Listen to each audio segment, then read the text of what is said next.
మాజీ CM KCR Kaleshwaram commission విచారణకు హాజరు కావాలని నిర్ణయించుకున్నారు. కాళేశ్వరం కమిషన్ విచారణకు నేరుగానా లేకపోతే వర్చువల్ గా హాజరు కావాలన్న దానిపై అయితే ఇంకా సందిగ్ధత నెలకొని ఉంది. జూన్ 5న విచారణకు రావాలని కేసీఆర్ కు కమిషన్ ఇప్పటికే నోటీసులు ఇచ్చింది. కమిషన్ నోటీసులపై కేసీఆర్ న్యాయ నిపుణులతో చర్చించారు.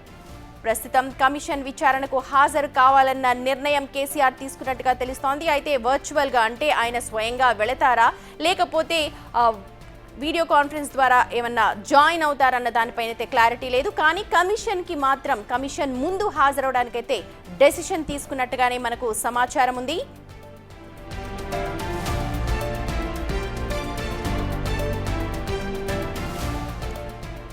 రైట్, మా అసోసియేట్ ఇన్పుట్ ఎడిటర్ నగేష్ ఉన్నారు అప్డేట్స్ అందించడానికి. నగేష్, నిజంగా ఇది ఒక పెద్ద బ్రేకింగ్ అని చెప్పాలి. ఎందుకంటే కమిషన్ కి హాజరు అవ్వరు అని చెప్పి చాలా మంది రూమర్స్ వచ్చాయి. కానీ ఇప్పుడు అవుతారు అని అంటున్నారు.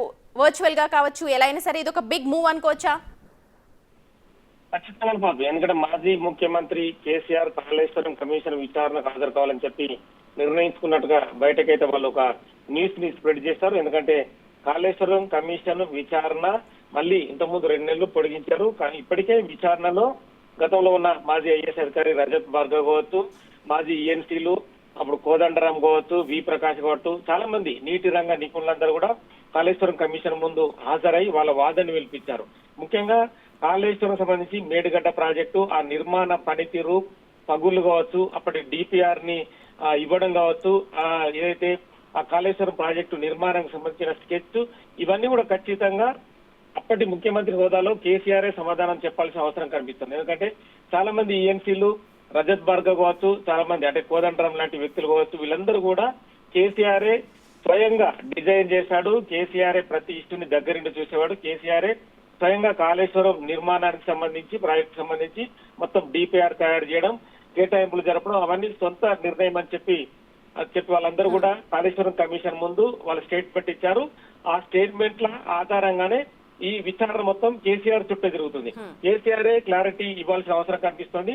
కానీ కేసీఆర్ తాను వర్చువల్ గా అటెండ్ అవుతాడా లేదంటే ఒక అఫిడవిట్ రూపంలో కమిషన్ కి ఆ తాను ఏదైతే కాళేశ్వరం సంబంధించిన నిర్మాణానికి సంబంధించిన ఇష్యూస్ ని అఫిడవిట్ రూపంలో రాసి పంపిస్తాడు ఏంటనేది కూడా క్లారిటీ రావాల్సింది. ఇప్పటికే కాళేశ్వరం కమిషన్ సంబంధించి హరీష్ రావుకి, కేసీఆర్ కి ఆల్రెడీ నోటీసులు జారీ అయ్యాయి. కాబట్టి మరి కేసీఆర్ ఎలా అటెండ్ అవుతాడనేది మళ్ళీ రేపేలుండో కమిషన్ కి తను ఇన్ఫార్మ్ చేసే అవకాశం కనిపిస్తుంది.